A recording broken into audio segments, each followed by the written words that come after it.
I think we're going to go ahead and start. So let me introduce myself first. I am Phillipa Geard. I am the founder and CEO of RecruitMyMom and Recruiter Graduate. And we are running the Support Her at Work webinar series because we really believe that women need support at work. And who better to have these conversations than women that are actually living this on their day-to-day lives. And we've run two previously. We had one on navigating maternity and menopause. Last week, we did the managing or navigating ambition and family in the workplace, a phenomenal, fascinating conversation, which I know that Esther will drop the link for that conversation into the chat. And then today, of course, the very important topic of how to be a girl's girl. And the reason why we chose this topic particularly is because we really wanted to discover the power of what it is to mean that women support women at work and in the workplace. And we want to understand the value and the benefits of women supporting women in the work. And I wanted real conversations. And so today with me, I have two incredible speakers. And at the end of this conversation, we will be looking into the questions that you ask. So if you have any questions, please go ahead throughout the conversation, drop them into the chat. And at the end of our conversation, my conversation with Ilze and Shailendra, then I will be asking those questions of them. So please, throughout the conversation, just do that. And Esther will be our moderator. So first, a big welcome to all of you who're participating with us today. But let me introduce our speakers. First of all, Shailendra Senzere. So Shailendra, I didn't even ask you if I'd said your surname correctly, but I trust that I've said it correctly. Is Senzere, is that correct? That's right. Getting on right. Okay, brilliant. Shailendra is the founder and managing director of Promote Balance, a groundbreaking corporate behavior consultancy. It epitomizes the journey of purpose-driven living and the transformative power, of prioritizing well-being. She is a Wits University alumnus with an MSc and extensive experience in return to work intervention. Positive psychology certification and registration with the HPCSA. Shailendra is dedicated to enhancing employee and corporate wellness using evidence-based interventions, her latest innovation being a highly interactive coaching and wellness platform. Shailendra is also the author of the Guided Self-Care Journal and a life coach, and her practice is deeply rooted in behavioral science and positive psychology, making her work both impactful and scientifically grounded. As a thought leader in holistic wellness, her dedication to enhancing performance and well-being enables individuals to integrate their learnings into their daily work and life. So Shailendra, welcome and looking forward to hearing from you today. Thank you, Phillipa. Beautiful introduction, and thank you for having me. Absolute pleasure. Shailendra reached out to me via LinkedIn a while back, and we just had a connect on women and wellness, and so I felt that she was, a really good speaker for this topic today. And then Ela Johnson, head of talent acquisition, personal and private banking, corporate functions at Standard Bank. Nominated as one of Africa's top 50 leading ladies in 2021 for advocating gender diversity and inclusivity in the corporate sector. My tongue is properly tied today. Nominated most influential leader in the talent acquisition industry in 2022 and recipient of the Influential Woman of the Year and Artes Award 2022 for working on advancing women's wellness. In 2023, she was nominated as 100 Moms of African Descent Leading Change. Ilze has specialized in talent management for the last 18 years and become passionate about women's wellness during COVID when the disparity of duties became more evident. She is passionate about helping women advance their wellness by coming together and sharing their stories and tips for balancing work and life. She has led women's groups across Africa and is currently volunteering as a wellness coach to Miss Gauteng and UMI Support for Mothers in Africa. Ilze is also supporting is also working towards her master's in psychology. And Ilze, we're very honored and grateful to have you with us here today, having this vital conversation. So welcome, Ilze. Thank you, Philippa. It's great to be here. Great to see everybody joining the chat. Yeah, it really is. It's really great to see the conversation already starting. So I want to dive straight in. And it's a question to you both. And so Ilze, if you want to kick us off on this one, and then Shailendra, I'd appreciate if you could then come in on this, is what does it mean to you to be a girl's girl? All right, thank you. So it's really interesting because I Googled what is a girl's girl, and the results surprised me. So there's over 1.3 billion results on being a girl's girl socially, but very, very little on being a girl's girl in the workplace. So I looked at the Urban Dictionary, and the Urban Dictionary actually says that being a girl's girl in the workplace is a woman who respects other women and is not petty or unkind in her dealings with other women in the workplace. So I thought that was really a beautiful definition of what it means to be a girl's girl in corporate. I love that definition. Thank you for taking the time to look that up.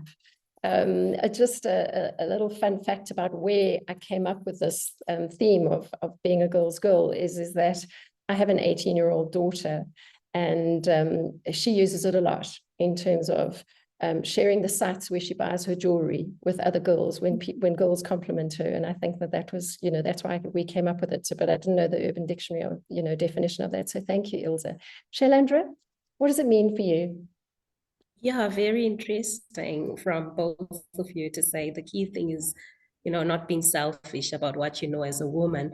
And I just want to take it from saying we as women or girls have the best emotional insight into what women go through. So it's really with your daughter saying, I know it's hard to get good earrings at a very good price, so I'm going to share, because she has emotional insight into understanding the difficulties. So to me, it really means I've walked a certain path of what being a woman is. I know it for sure, not from reading. I know the difficulties. So I'm going to make it lighter and easier for the woman that's coming through, whether from a TikTok blog or, just my WhatsApp status. It's really the emotional insight we have into being a girl and how that can help the next girl. Yeah. Yeah, that is amazing. I actually got goosebumps as you were talking about that. It's that emotional intelligence that we understand and we know what it is to be a woman or to be a girl. We're just going to pause for a minute on the conversation, because it's all about women supporting women in the workplace. And so this one is for all the participants. I'd love you all to participate in this. We're going to put up a poll. Esther, if you could go ahead with that, which is, who's been more supportive in your career journey? Is it female managers and leaders, or is it male managers and leaders? So if I could ask you quickly to just answer this poll for me, and then we're going to put up the results, and then we're going to carry on with the conversation from there. So as soon as it's ready, Esther will put it up. But it'll be fascinating to see. Yeah, it could be mixed. Actually, we didn't offer that option. So we'll be pushing you a little bit to choose one, whether it's male or female. Esther, let's take a look at those results, shall we?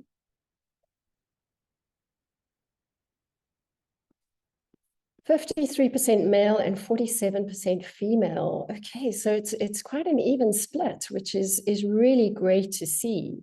That it's not gender-based, particularly. It can be either. So thank you, everybody, for participating in that. Very interesting. Ilze, what unique challenges do women face in the workplace, and how can women supporting each other help address these challenges? So I think there are so many. The list is actually really long. But the top of mind is really work-life balance. So I heard a podcast and it said that subconsciously we have still the gender norms of a 1950s housewife. But now we also have this new layer of gender norm of being expected to do most, if not everything that a man can do. So in essence, we have to be everything to everyone. And another quote I heard was, you have to work as if you're not a mom, and you have to be a mom as if you don't work. And I thought that was really interesting in terms of the expectations that are placed on women and moms today. I think if you look at the list more broadly, there's so many other things in the workplace. We're still massively underrepresented in most areas in the workplace, most industries. There is still gender pay gaps, gender discrimination, and lack of sponsorship. So I think where women can help women is definitely by stepping into the sponsorship arena. And it doesn't matter what level you are, even if you are an administrator in a company, there is a graduate coming in behind you who's looking up to you and wondering, you know, how can I do this, and can I do this? So I think that by stepping forward and starting to have more open conversations with other women as sponsors, as mentors, as coaches, volunteering our time and saying, here I am if you need to speak to me, or if you need anything. I think that makes a massive difference on a one-to-one basis. And it helps us to advocate more space at the table for women. So the old thinking was that there's only one seat at the table. And I think where we're heading is that we understand that if one woman sits at the table, she can pull up another chair for another woman. So that would be my answer to that. Yeah, that's great. And those are wonderful examples. Ilze, I just want to check, Esther, I feel like I'm getting an echo. Is everything okay? All good. That's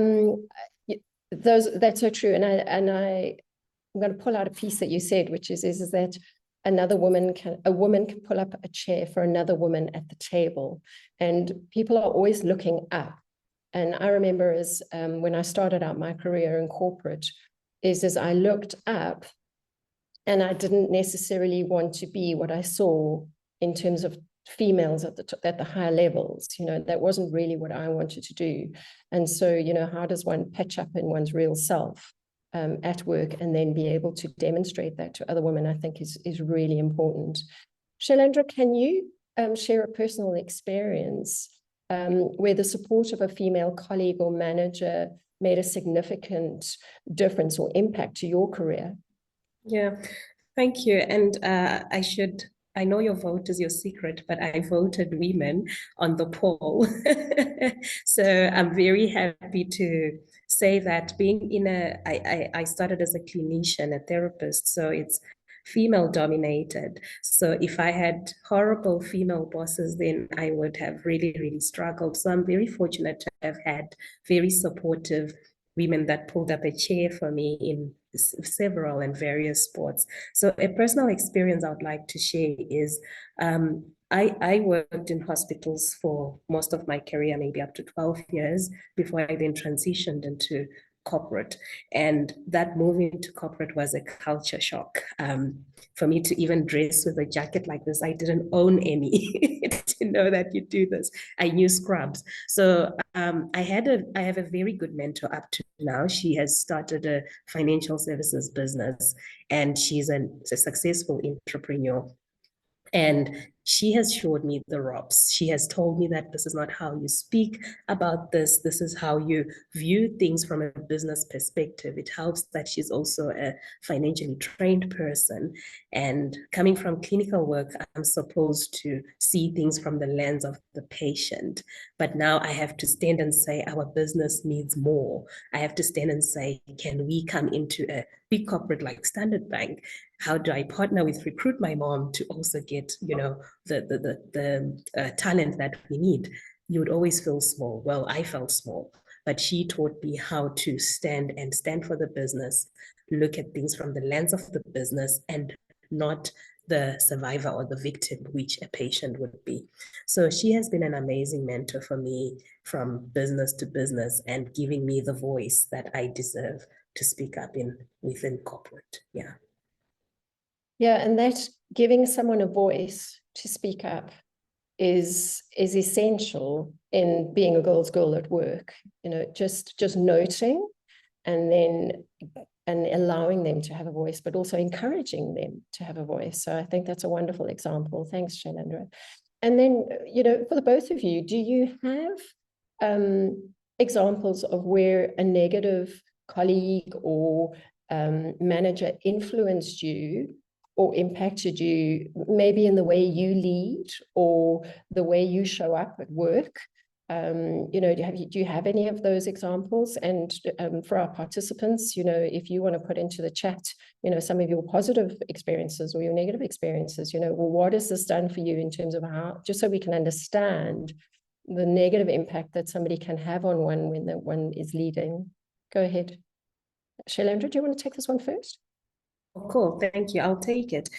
I think for me, it was really not a woman leader, but same level colleagues where you're told you can never change this. The managers are always the males, or, you know, the boss will never hear you because you're just new, you're just young. The people that already have this. So that influence really, I would say, delayed my leadership journey, because you're told there are people that are already leaders. Don't even try. We've tried it in this company. It doesn't work. So such influence from same level colleagues can dim your light. And unfortunately, that also came from women colleagues, similar age, and some even older, who will be like, if you still want to be in this company, don't speak against what's happening, because we've seen it doesn't work. So it's really that kind of influence where you fail to stand for what you believe in, because you've been told historically in this organization that I've worked in for so long, this doesn't happen. And I always question myself, especially with some of the hospital-related things I could have put up. If I had had the voice and confidence and not listened to, it will never change anything from the colleagues, what would have happened? And unfortunately, I don't know, and I'll never know. Yeah, absolutely. Yeah. And actually those voices we'll talk about just now in another questions, because those voices are really important. So hold on to that thought. Ilze? Yeah, so it's interesting. I think the first example that comes to mind is a positive one. And it brings me back to your question about the unique challenges we face. So I came back from my second pregnancy with very bad postnatal depression. And my manager was female, and I was just trying to carry on as if everything was okay. And I was open about what I was going through, but from a work perspective, I was trying to be as normal and as much as my peers as I possibly could. And this particular manager called me aside one day and she said, I can see that you're not coping. I can see that, you know, that you are trying extra hard, but that it's still, you know, it's a lot.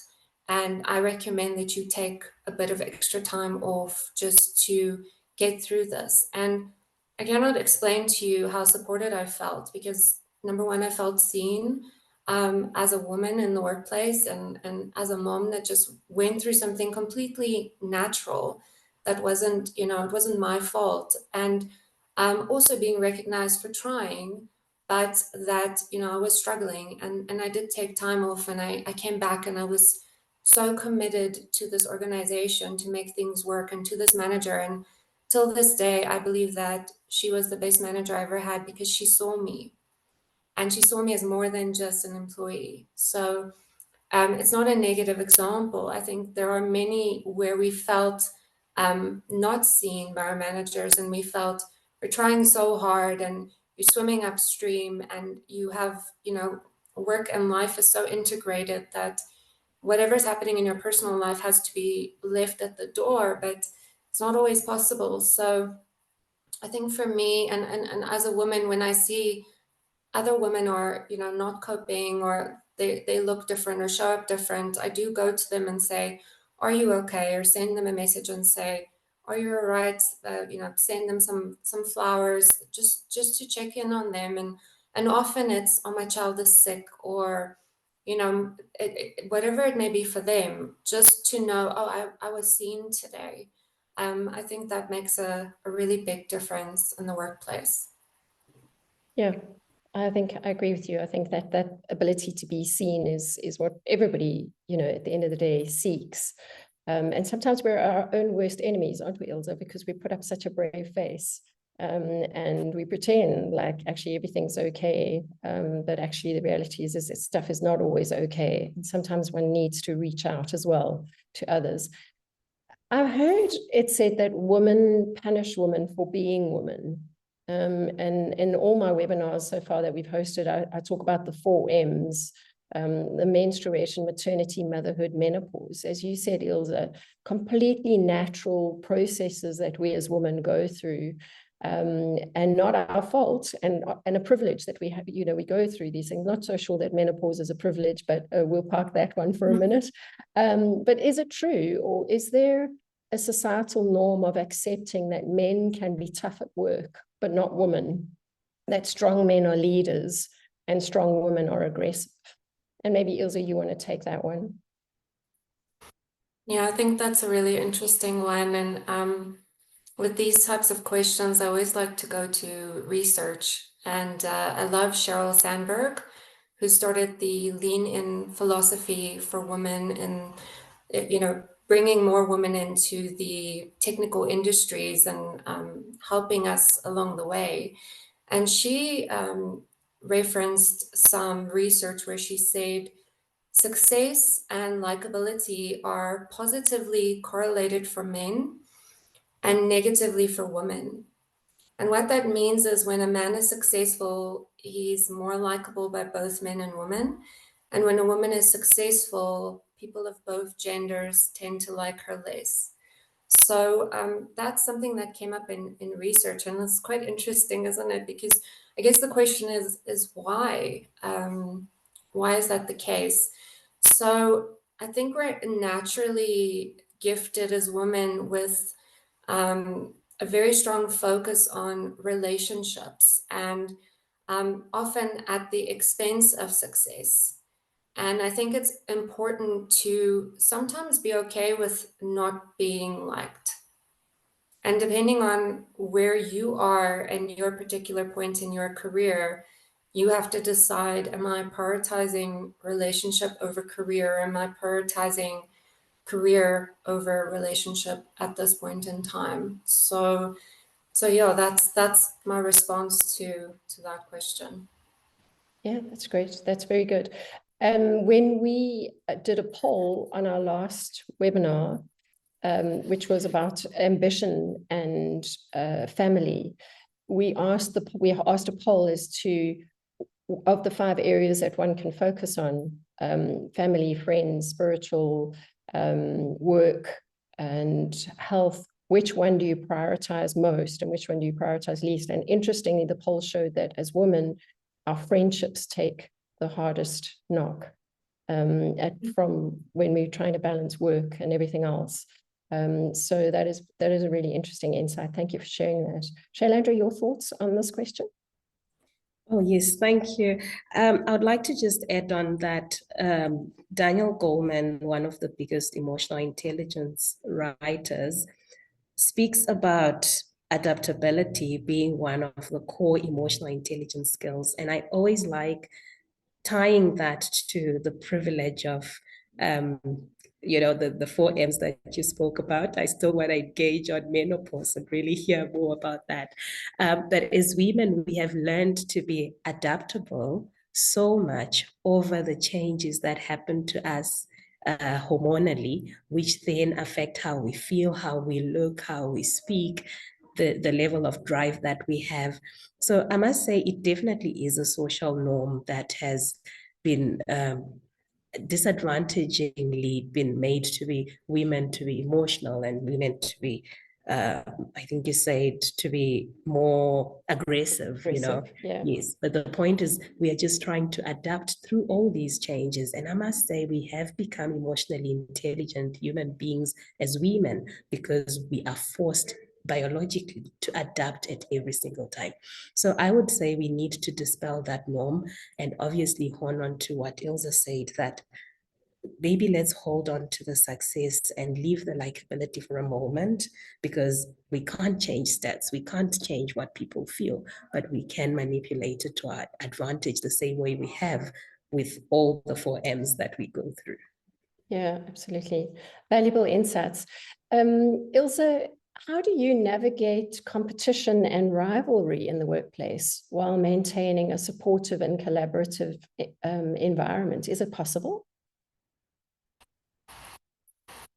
I think it's possible. I don't think it's possible all the time. So something that we've been talking about is you know, the way that men show up. And I think, Phillipa, when you and I first spoke, I said to you, you know, the working place, it was created for men, right? And we've come in as women, and we've tried to fit in and adapt, and we've been very agile, as Shailendra has just said. But what is really interesting to me is that men tend to bond over competition. So you often find them socially meeting up, playing golf, nowadays playing padel or cycling, and they're so competitive about this, but then it makes them closer. You know, they come out of their big friends, but for women, we're not the same. Competition doesn't bring us closer. So for us, it's collaboration and connection. And these are not obviously always fostered in the workplace, because competition is often the way cultures are arranged in order to improve productivity and to get more out of people. So I think, again, depending on where you are in your career, you may choose connection over competition, or you may choose competition over connection. But it's important to remember that we cannot have courage and comfort at the same time. So you really have to be courageous about your choices and be strategic about the choices that you make for your career. And if you want to advance, you may need to be okay with choosing competition and, you know, the negative word rivalry in order to get to where it is that you want to be. So to quote Sheryl Sandberg again, well, she talks about how when she worked at Google, and she worked at Google from startup in a garage, and she said every time they opened up a new division, there was always a man that came and said, I'll head it up, give it to me. And she was imploring women to say, put your hand up, have the courage to say, sure, I don't know how to do this, but I'm going to try. And there are a lot of other authors. Brené Brown also talks about having courage. And that quote is from her, you can't have courage and comfort at the same time. So when it comes to interviewing candidates, one of the other trends we're seeing is that women tend to diminish what they've done, diminish their abilities, and they only talk about what they can do really well, versus men who talk about what they think they can do really well. So I think, again, where you are in your career should determine how much competition you want to bring into that space. And if you're looking for promotion, or you're looking for a new role, you need to be competitive. If you're trying to fit into a culture, or you're trying to settle, then focus on collaboration and teamwork. So it really depends on your career. So I don't think you can always have both at the same time, but I think it certainly is possible to find a balance and to choose based on where you are at this point in time.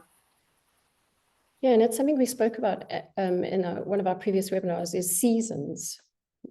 We all go through different seasons, and depending on your season in your career, or just depending on your season in life, you'll probably lean into collaboration or competition, depending on what is needed. But it was a very, very helpful insight. Thank you for that. Shailendra, how can women create and maintain supportive networks in a competitive environment? You know, We had Busisiwe and Tia last week on our webinar, and she's in the mining industry, and she said it's highly competitive. You know, she needs to hold her space. So how do we do this? How do we build these supportive networks? Oh, amazing. And yes, I think competition is a key component to success in the workplace. And I mean, it's quite interesting how we keep referring to each other. And I love this because we've all seen the same patterns in the workplace. As you've said, Ilze, to say, you need to know whether you're in a competition phase or season or in a collaborative season. So I think in a competitive environment, it means they are high achievers. They are notable achievements that other people are making. So in that moment, if you're not the achiever at that particular point, you need to be collaborative. I think as women, let's celebrate the one who's doing well. Let's celebrate that Recruit My Mom did this amazing webinar with so much attendance, great insights, and not try and compete and do my webinar tomorrow. Because in that moment, when someone has outshone you or outshined you, that person deserves to be celebrated. So first and foremost, let's celebrate the winners, let's celebrate the front runners and not try to compete. And then after that, let's learn from them. How did you do this? And how can I also achieve my similar goal with the skills that you learned? So I would say if you're in a competitive space like the workplace, first thing, celebrate the winners and then collaborate to learn from them. Yeah.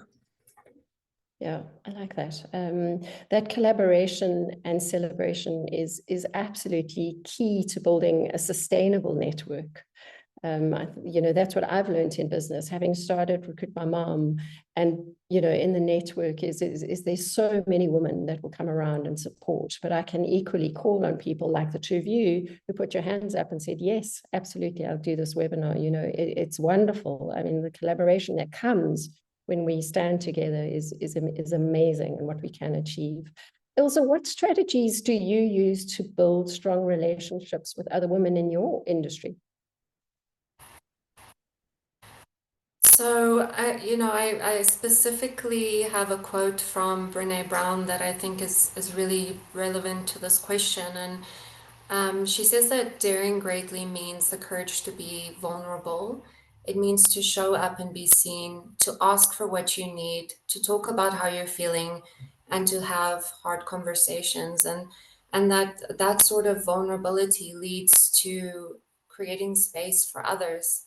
In the beginning of my career, I definitely set out with this concept that I need to be perfect all the time. I need to have everything at home needs to be perfectly managed. Everything at work needs to, be. I need to be perfect in all spheres, and I have to be the Stepford housewife, but also the exceptional employee. And what was interesting is one day somebody gave me feedback and said to me, you seem like you have it all together. And I was like, oh my goodness, it's working. You know, everybody thinks I'm doing so well. And then she said, but that makes you so unapproachable. And none of the, all the other women think that they can't live up to you. And I've had women like that I've looked at and thought, oh my goodness, I'm never going to be able to reach that level of perfectionism. So I've started striving for excellence rather than perfectionism. And I know that being excellent means that sometimes I'm going to be excellent at home and sometimes I'm going to be excellent in the workplace. So I think in terms of, building relationships, I'm authentic about that now, where I say, where I'm more vulnerable at work, and I say, look, I'm struggling to manage my kids. They're on school holiday, and I'm exhausted all the time, and I'm actually going a little bit crazy. That's a recent example, and then I have other colleagues that a lot of the men can't relate, but then I have females that pop me a message and say, oh my word, same. So, yeah, I just feel like being vulnerable.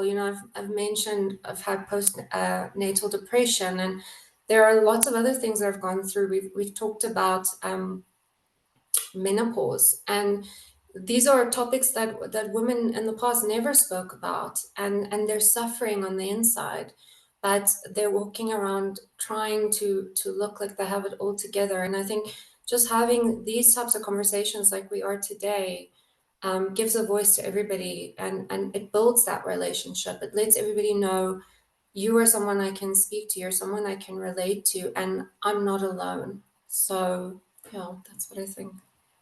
Yeah, there's great power in vulnerability, and it's something that I think each of us has to learn to do, because it's so much easier to not be vulnerable, right? It's so much easier to put up the walls and pretend all is well all the time. But I think we're all learning that in our vulnerability and in our sharing, we bring people closer and can bring people in rather than keep people out, which is amazing. Thank you for sharing that, Ilze. Shailendra, talk to me a little bit about psychological safety and why it's important, and what practical strategies women can implement to uplift and empower their female colleagues to support psychological safety. And if you wouldn't mind, if you could lean into, I said we'd come back to the voices. You know, I think as women, you know, there's a tendency of gossip, right? There's a tendency of murmuring. You know, just talk to me about, you know, that and the impact of psychological safety, and how we as women can you know, impact that within an organization, positively or negatively. Thank you.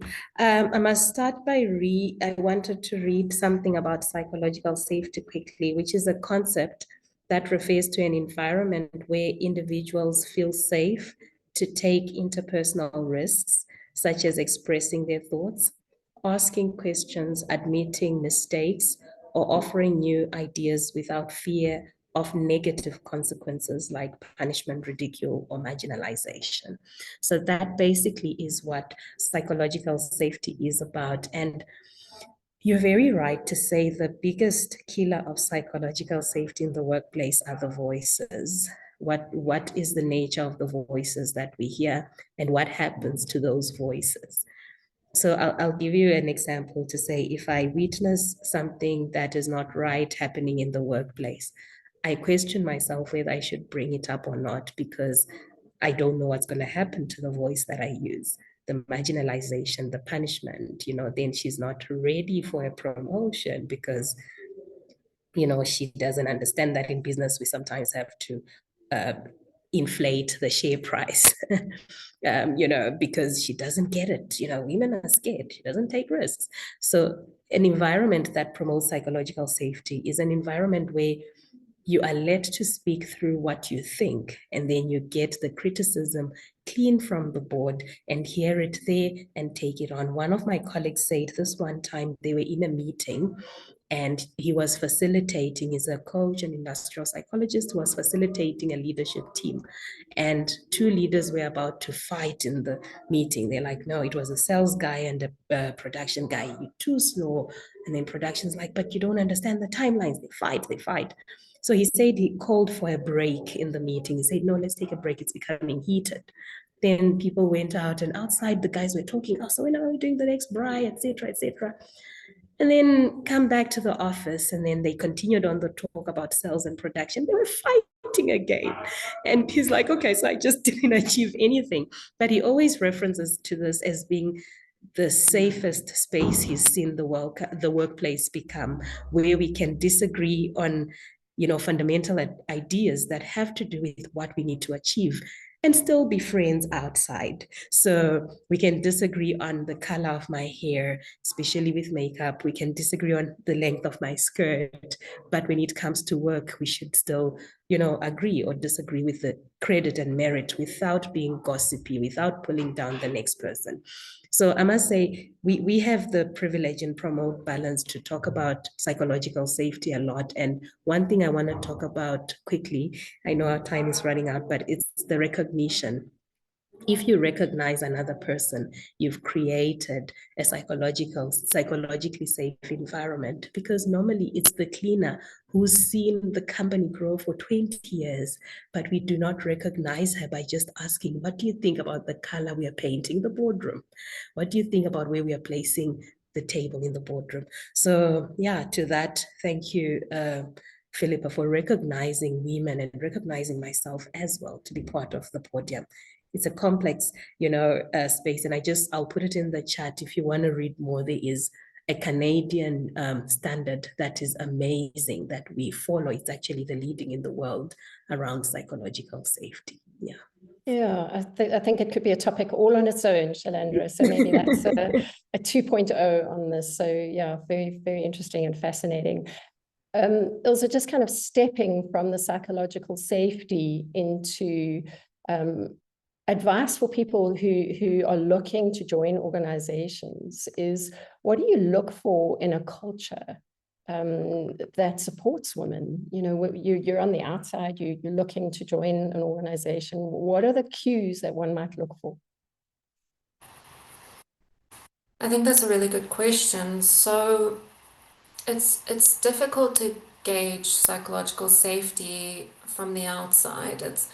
It's really often something you experience in the moment. So there are a couple of things that I would recommend to women seeking alternate employment, and that is to do as much research about that company as you possibly can. So I even go all the way up to CEO level and Google that individual and see, what sort of things is he or she posting, and am I comfortable? Am I in alignment with these sorts of statements? Because culture is often driven from the top. So other things you can do is you can go to the company website and look at who are the directors. Is it 10 men out of 10 director positions, or 9, and there's 1 female in HR? What does the current representation of the company look like? And you can also go to LinkedIn, you can search the company, you can go to people, and you can have a look at how many, what is the representation, what's the difference between men and women. And I've mentioned that a lot of industries are still underrepresented, so you might not always see that 50-50 split.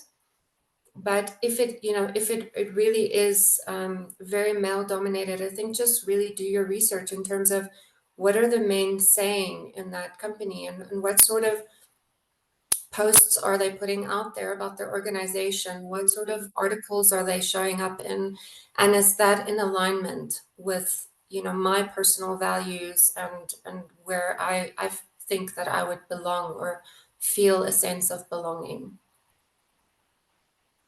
I think that's very helpful, because you don't always understand what's going on. You're right, you don't know what's going on the inside of a company, but there's a lot of cues we can get from the outside, in terms of what they stand for as a company.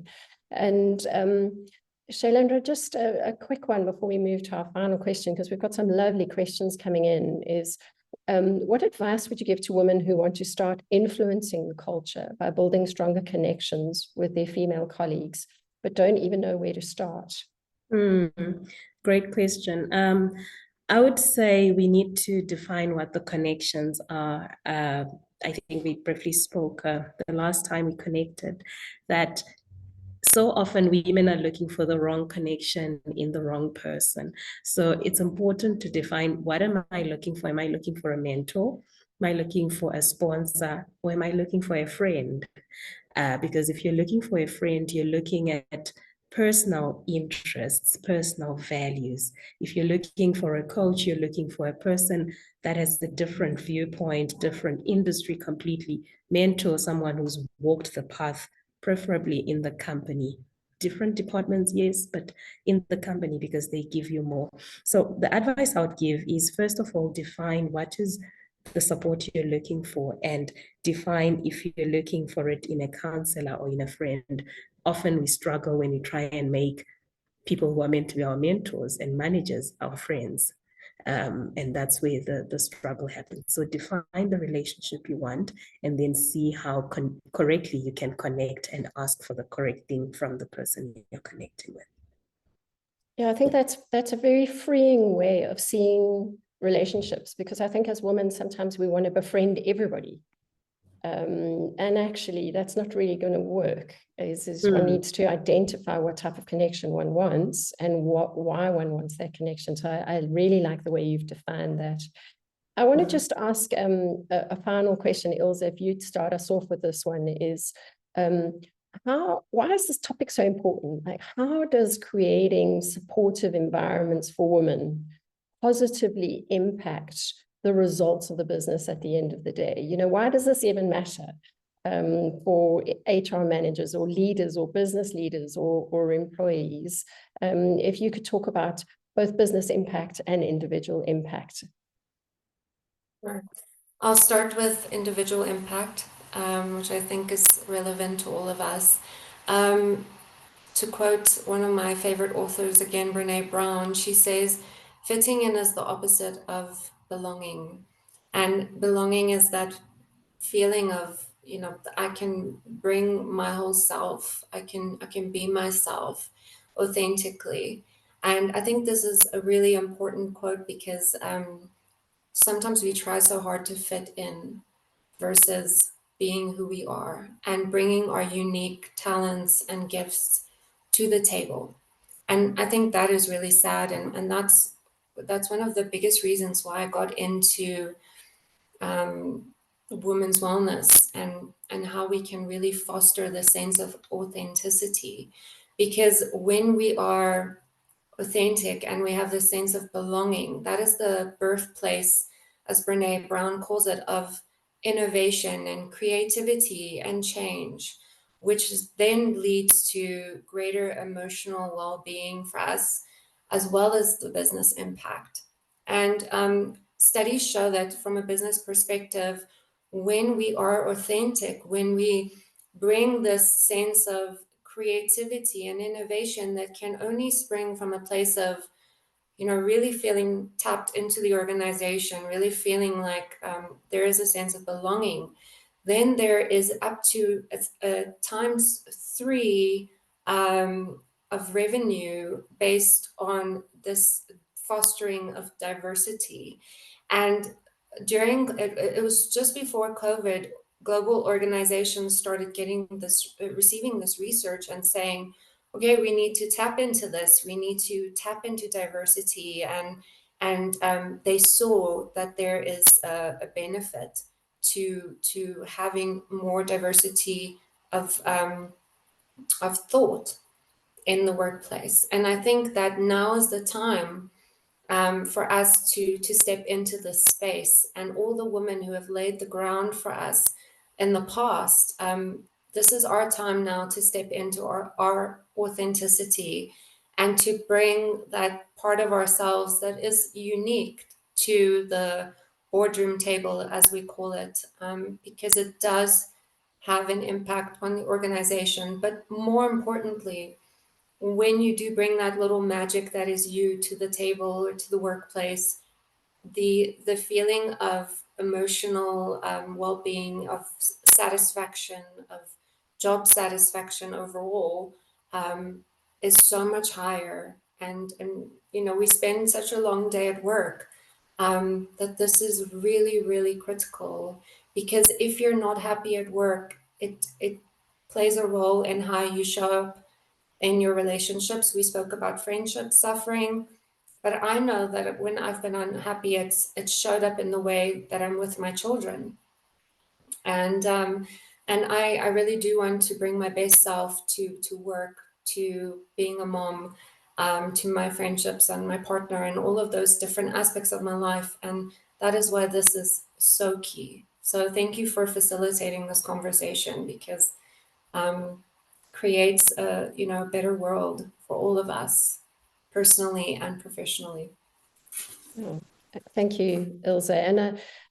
And that ability to bring your full self to work authentically is so important. And I want to re-emphasize that, because I think that in the past, what we've seen is women emulating male leadership, or women emulating male ways of thinking. And that's not what is required in order to tap into a diversity quotient, you know, this ability to think differently. That's where the businesses are going to gain, is from this different behavior. So if we can encourage one another safely to behave differently as women and pitch up as women, we're all better for it. Shailendra, just your final comments, and then we're going to go to some questions. Thank you, Ilze.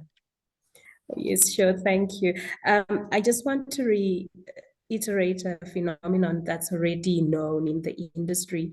As someone who still does quite a lot of rehab and return to work of people that have mental disabilities mostly, or that are struggling with anxiety and depression, and you want to go back to the workplace, I must say most of the people I've seen in my practice are women. And I love that, because we have an ability to raise our hand and say, I need help, I'm struggling. And I just want to close this by saying part of the reason why we are to make the workplace a more psychologically safe place is to destigmatize the raised hand that says, I need help, I'm struggling, as how Ilze started about her postnatal journey. It really is okay to raise your hand and say, I need help. So can I just end by saying, as women leaders, let's destigmatize the person who's struggling with anxiety, because we are all struggling with anxieties, just to what extent, including the men.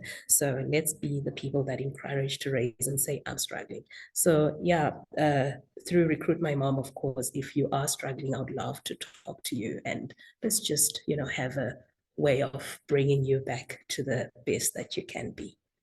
Thank you. Beautiful. Thank you, Shailendra. That's lovely safe space to be able to raise our hands and say, actually, I'm not coping. I think that's one of our worst flaws is that we just keep going, especially as women and especially as working mothers. You just keep soldiering through. So yeah. Okay, let's go to some questions. And Shailendra and Ilze, thank you. Such a valuable conversation. A question from Sonia on how should one handle a toxic or difficult manager or leader within an organization. Shailendra, do you want to take that one? I would have passed it on to Ilze, because she'll come with a very practical experience since she's in a bigger corporate. But briefly, I'll say from, my support and coaching perspective, I always encourage people to understand the person from who they are before they write them off as a toxic and difficult manager. Is there a way I can communicate in a way that this manager will hear me better?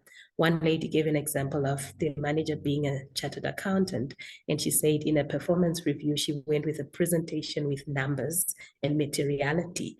And then only then did she receive respect from this manager. So I think it's important to also try and see to what extent can I present in a way that they hear me within their toxicity, because you can never change their toxicity. Yeah. Great. Ilze, I don't know if you want to speak to that. I have another question for you, Ilze. Thanks, Shailendra. Yeah, I think it depends on what it is. I've personally walked away from an organization where my manager took pride in making people cry in meetings, and that was not aligned to my values, and it just was something that I was not able to deal with or change, really. I think often we can change the way that we work with someone, and I think what Shailendra said is be curious and try to understand why there's toxicity. If it is gossip, for example, maybe you've been placed in that position at this time to create change and to say, oh, guys, this is not okay. Let's not talk about that person. Maybe they're going through something, or to not, not participate in that. So I think it really depends on what it is. And sometimes you have to say, I'm not okay. This is not the right place for me. And other times, maybe you have a role to play to create change. I love that. That's a great perspective. Thank you, Ilze. A question from Phillipa. Ilze, I'm going to pose this one to you. Where do we draw a line between being helpful and sharing and uplifting other women versus favoritism or sexism for women and against men? Yeah, that's a really tricky one. I think it also depends on what the context is. So myself being in talent management, we interview a lot, and this comes up because men and women don't show up the same way in interviews. And we specifically educate and we say that women are often undermining their abilities and experience. And when we're asking technical questions, again, women speak to what they can do versus what they've done versus what they potentially can do, and men speak to their ability, what they potentially can do. So often men rank better than women in interviews, even if the women are better skilled and have more experience. So we coach women on this, and we say, going into the interview, you really need to sell yourself. You really need to put yourself out there, put yourself forward, because we try to create as much fairness on the process while also wanting to favor women and bring more women into the workplace. But I think on an individual level, there's a lot of work that we need to do as women to say, we need to step up a little bit more. Like Sheryl Sandberg said, we need to lean in a little bit more. We need to advocate for ourselves more. And there's that coming back to the beginning of the competition. We need to be a little bit more competitive about what we're able to do. And often we make absolutely exceptional placements in these cases, even when we're speaking to potential. Yeah, that's good. There's a lot of insight in what you've just shared there. I'm going to pose this question to both of you, and you can decide who wants to take it.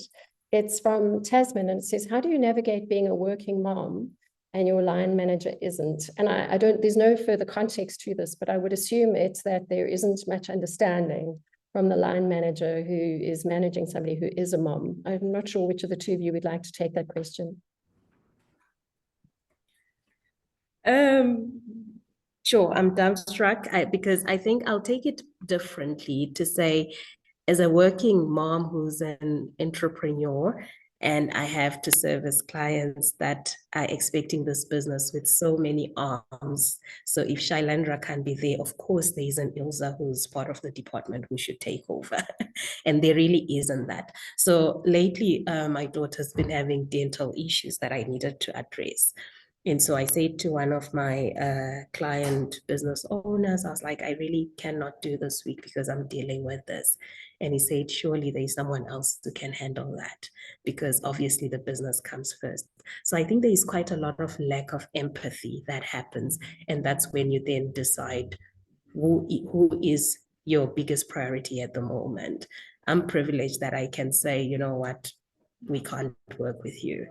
So that's why I was like, I don't know if I want to take that, because not a lot of people working in corporate have the privilege to say, oh, manager, I'm going to choose my child over the work. Yeah.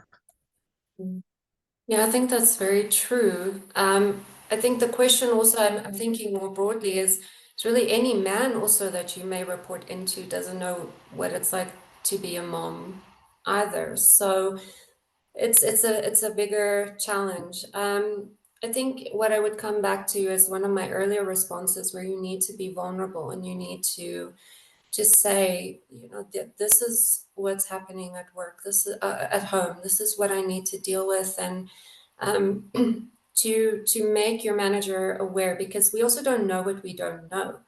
If someone had to report into me with a particular, let's say like a visual disability, I do not know what that's like. And the only way that I would know what that person's challenges are is by them telling me.